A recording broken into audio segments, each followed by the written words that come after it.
Une rencontre familiale caractérisée par la franchise des échanges. D'un côté, le président de la République, Alassane Ouattara, avec autour de lui certains de ses collaborateurs, et de l'autre, les cadres, les chefs traditionnels et religieux de la région de la Niébi-Tiassa.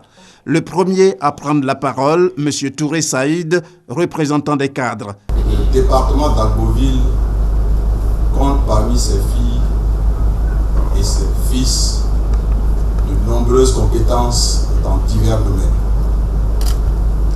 Ils se tiennent à votre disposition par la foi qu'ils ont en votre politique de développement.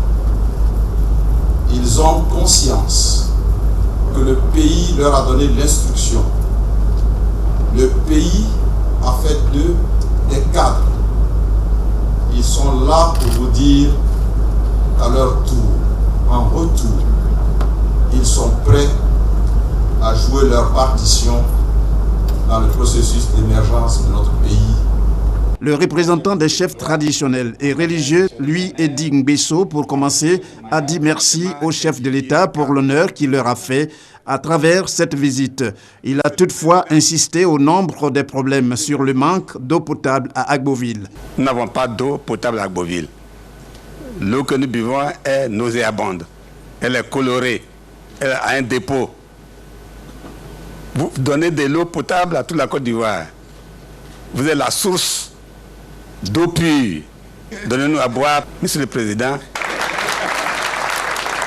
Réagissant aux différentes préoccupations, le président de la République, Alassane Ouattara, a d'abord exprimé sa joie d'être parmi les siens à l'occasion de cette visite.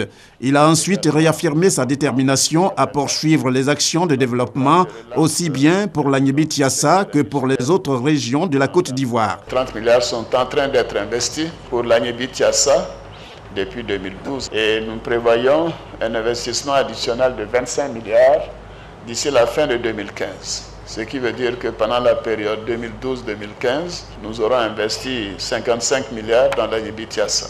Bien évidemment, le problème de l'eau, mon attention a été attirée sur cette question importante. Vous avez raison, l'eau est source de vie. Nana, c'est un programme qui démarre quasi immédiatement. J'en ai parlé avec le ministre des Infrastructures et que je veux qu'il y ait de l'eau potable à Agboville et dans les environs avant la fin de l'année 2015. Donc dans les investissements qui sont prévus sur les 21 milliards, nous avons donc un investissement de 15 milliards pour Agboville et cela permettra d'avoir de l'eau potable. Alors vous avez posé également des questions concernant la santé et l'école. Dans les 15 milliards, nous allons répondre à vos préoccupations concernant la santé et concernant l'éducation. Tout ça est dans le programme présidentiel d'urgence. Le chef de l'État a saisi l'occasion pour réitérer son appel aux jeunes en exil, leur demandant de revenir au pays afin de contribuer à son développement. Le cas de certains jeunes qui sont absents de Côte d'Ivoire, mon message a toujours été de leur demander de revenir au pays.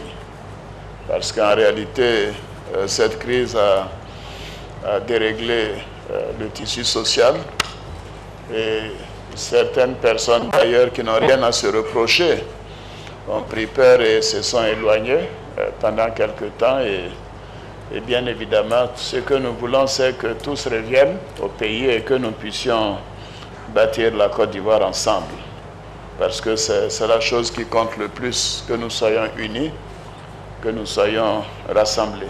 En chef de famille, le président de la République a permis à certaines personnalités au cours de cette rencontre de lui exposer directement leurs problèmes. Il leur a promis de les aider à faire face à toutes les difficultés avant de lever la séance.